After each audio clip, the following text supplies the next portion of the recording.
కేసీఆర్ గారు ప్రవేశపెట్టిన కళ్యాణ లక్ష 116 ఇస్తున్నాం. దానికి తోడు కాంగ్రెస్ పార్టీ ఎన్నికల్లో తులం బంగారం కలిపి ఇస్తున్నాం. లక్షలాది మంది మహిళలు పెళ్లి కావాల్సినటువంటి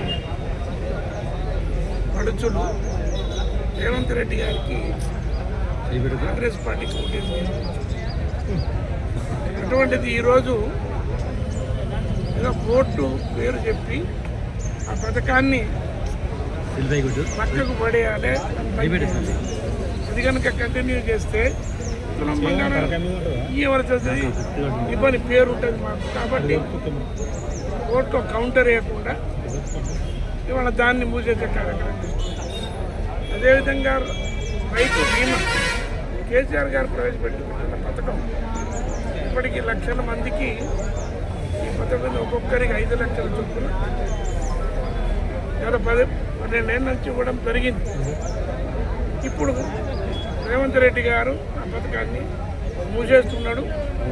ఎప్పుడో కట్టవలసినటువంటి ప్రీమియం డబ్బులు కట్టలే.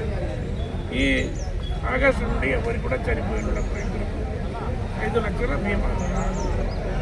అదేవిధంగా కేసీఆర్ కిట్టు అమ్మాయి పుడితే 13,000, అబ్బాయి పుడితే 12,000 ఇచ్చే పథకం కేసీఆర్ కిట్టు. ఆ పథకాన్ని వచ్చి రావడంతో పని పెట్టడం జరిగింది. ఇంతవరకు ఇవ్వలేదు. స్టూడెంట్స్ లక్షలాది మంది విద్యార్థులకు, ముఖ్యంగా వెనకబడ్డ వర్గాల పిల్లలకు, ఎస్సీ, ఎస్టీ, బీసీ, మైనార్టీ పిల్లలకు ఏదైతే ఫీజు రియంబర్స్మెంట్ ఉందో కాలేజీలో చదివే పిల్లలకు, అది గతంలో గత 20 ఏళ్ల నుంచి ప్రభుత్వాలు ఇస్తున్నాయి. ఎంతమంది ఉన్నాం, ఎంత డబ్బున్నా ఇస్తున్నాయి. ఈయన రేవంత్ రెడ్డి గారు ముఖ్యమంత్రి అయినప్పటి నుంచి రూపాయి రిలీజ్ చేయలేదు. కాలేజీ యాజమాన్యం పిల్లలకు ఆ డబ్బులు కట్టవచ్చు. ఈరోజు నిన్న ఏం చెప్పిండు, మన కాలం ఎక్కడ మేము అది ఇవ్వము అని చెప్పేసి. రైతు బంధు 15,000 ఇస్తామన్నాడు, దాన్ని 12,000 కుదించిండు. ఒక 2 సార్లు ఇచ్చేసి చేతులు కొట్టుకున్నాడు. ఇస్తాడో లేదు.